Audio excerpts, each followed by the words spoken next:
Everyone, welcome back to my channel. আমার চ্যানেলের আরেকটা ব্লগে তোমাদেরকে অনেক অনেক স্বাগত। আশা করি তোমরা সকলে ভালো আছো, আমিও খুব ভালো আছি। আজকে গেছিলাম শ্রাবণ মাসের প্রথম সোমবারে ভূতনাথ মন্দিরে, সেই এক্সপিরিয়েন্স তোমাদের সাথে শেয়ার করব। আজকের আমার ভিডিওতে থাকবে শ্রাবণ মাসের প্রথম সোমবারের পুজো, শ্রাবণী মেলা আর মন্দির সম্পর্কে সমস্ত তথ্য, তোমরা কিভাবে আসবে। তো ভিডিওটা একদম স্কিপ করো না, পুরোটা দেখতে থাকো আর সঙ্গে থাকো। আমার গলার ভয়েসটার জন্য সরি, তোমরা প্লিজ একটু অ্যাডজাস্ট করে নিও। চলো তোমাদেরকে বলি এবার তোমরা কিভাবে আসবে। তোমরা যারা ট্রেনে আসবে তোমাদেরকে নামতে হবে শোভাবাজার আহেরিতলা স্টেশনে। এছাড়া তোমরা যারা মেট্রোতে আসবে তোমাদেরকেও নামতে হবে শোভাবাজার আহেরিতলা মেট্রো স্টেশনে। তারপর পায়ে হেঁটে অথবা অটো করে তোমরা চলে আসতে হবে কিন্তু নিমতলা মহাশ্মশানের সামনে। তার পাশেই রয়েছে কিন্তু আমাদের আজকের ডেস্টিনেশন বাবা ভূতনাথের মন্দির। দেখতেই পাচ্ছ দু সাইডে সারি সারি দোকান বসেছে।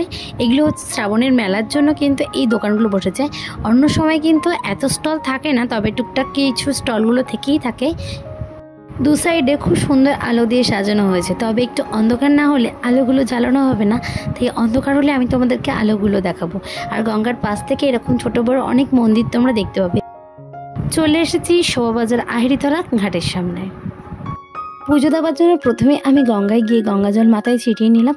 আর আজকের ওয়েদারটা যেহেতু বৃষ্টি আর রোদ দুটো একসঙ্গে হচ্ছে, মোটামুটি আকাশটা কিন্তু দেখতে দারুণ লাগছে। অনেকে বাঁকে করে জল নিয়ে যাচ্ছে বাবার মাথায় জল ঢালবে বলে। আর এই শ্রাবণী মেলার জন্য মন্দিরটাকে সাজিয়েছেও কিন্তু অপূর্ব। যেহেতু শ্রাবণ মাসে দূর দূরান্ত থেকে বাবার মাথায় জল ঢালার জন্য লোক আসে, সেই জন্য এই মন্দিরকে কিন্তু শ্রাবণ মাসে দারুণ সুন্দরভাবে কিন্তু সাজিয়ে তোলা হয়। মন্দির খোলার টাইমিংটা তোমাদেরকে একটু জানিয়ে রাখি। ভোর 4টে থেকে বেলা 12:30 পর্যন্ত পুজো দিতে পারবে, আর বিকেল 4:30 থেকে সন্ধ্যে 8টা পর্যন্ত পুজো দিতে পারবে। বাবার কাছে পুজো দেওয়ার জন্য এখানে কিন্তু সবই পাওয়া যায়, ফুল, মালা, মিষ্টি। তাই জন্য এখানে আমি নিয়ে নিচ্ছি ফুলমালা। তোমাদেরকে একটু ডালা সম্পর্কে দাম বলে দিই। এখানে ফুল দিয়ে, মিষ্টি আর ঘড়া নিয়ে নেয় 70 টাকা। এছাড়া তুমি 30 টাকা এবং 50 টাকা ডালাও পেয়ে যাবে। চাইলে এক্সট্রা করে কিছু মিষ্টিও তোমরা অ্যাড করতে পারবে। চলো, নেওয়া হয়ে গেছে ঠাকুরের পুজোর জন্য ফুল, মিষ্টি, আকন্দর মালা আর নিয়েছি ঘড়া ভর্তি জল। এবার যাব বাবাকে পুজো দিতে। অনেক লম্বা লাইন পড়েছে, সেই লাইন ঠেলে যেতে হবে কিন্তু বাবাকে পুজো দিতে। লাইনে দাঁড়াতে অতটা কষ্ট হচ্ছে না, সঙ্গে সঙ্গে আসছে কিন্তু বৃষ্টি। সুতরাং একবার ছাতা খুলছি, আবার ছাতা বন্ধ করছি, এই করতে করতে পৌঁছে গেছি একদম মন্দিরের সামনে। এই হলো মূল মন্দির। তবে কিন্তু আমরা আজকে এই মন্দির দিয়ে প্রবেশ করব না, মন্দিরের সাইডে রাস্তা রয়েছে সেখান থেকে প্রবেশ করব। সেখানেও খুব সুন্দর ফুল দিয়ে সাজানো রয়েছে।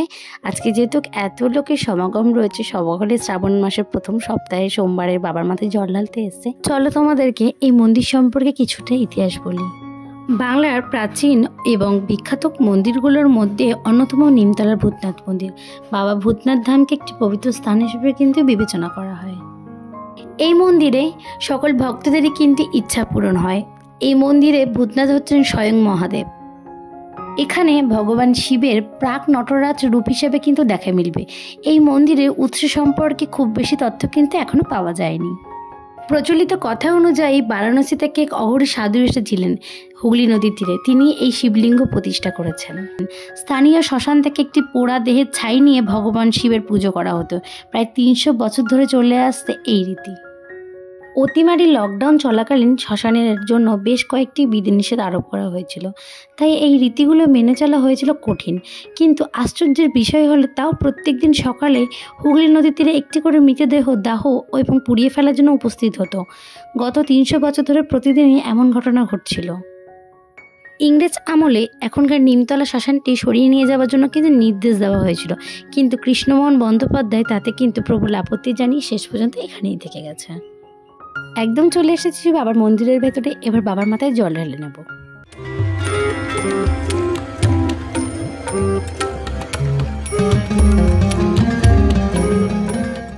এই ভূতনাথ মন্দিরে আরতি কিন্তু দেখার মতো। জ্বলন্ত চিতার ছাই দিয়ে বাবাকে কিন্তু আরতি করা হয় এখানে। পুজোর জন্য যে দোকানগুলো থেকে আমরা সমস্ত জিনিস কিনে থাকি, সেই দোকানেই কিন্তু আরতি করার জন্য সমস্ত সরঞ্জাম পাওয়া যায়। ওখান থেকে তোমরা সরঞ্জাম কিনে নিজের হাতে কিন্তু আরতি করতে পারবে বাবাকে।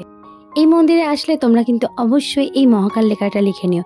এছাড়া আরও অনেক ডিজাইন রয়েছে, আমিও তার মধ্যে একটা করে নিচ্ছি।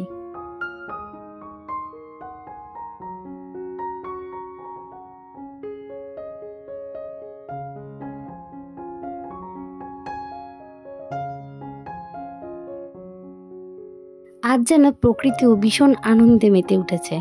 কখনো রোদ হচ্ছে, কখনো বৃষ্টি হচ্ছে। এরকম রোদ বৃষ্টির খেলা দিয়ে শ্রাবণ মাসের প্রথম সপ্তাহের সোমবার কিন্তু দারুণ কাটলো আমার।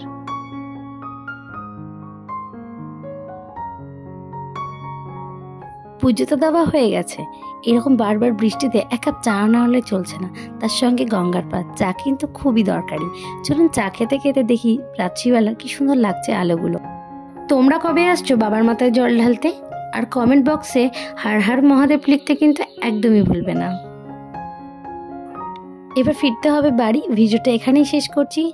তোমাদের কেমন লাগলো ভিডিওটা অবশ্যই লাইক কমেন্ট করবে, শেয়ার করবে, আর আমার চ্যানেলে নতুন হয়ে থাকলে সাবস্ক্রাইব করবে, বেল নোটিফিকেশনটা অন রাখবে। Thank you so much. দেখা হচ্ছে নেক্সট ভিডিওতে।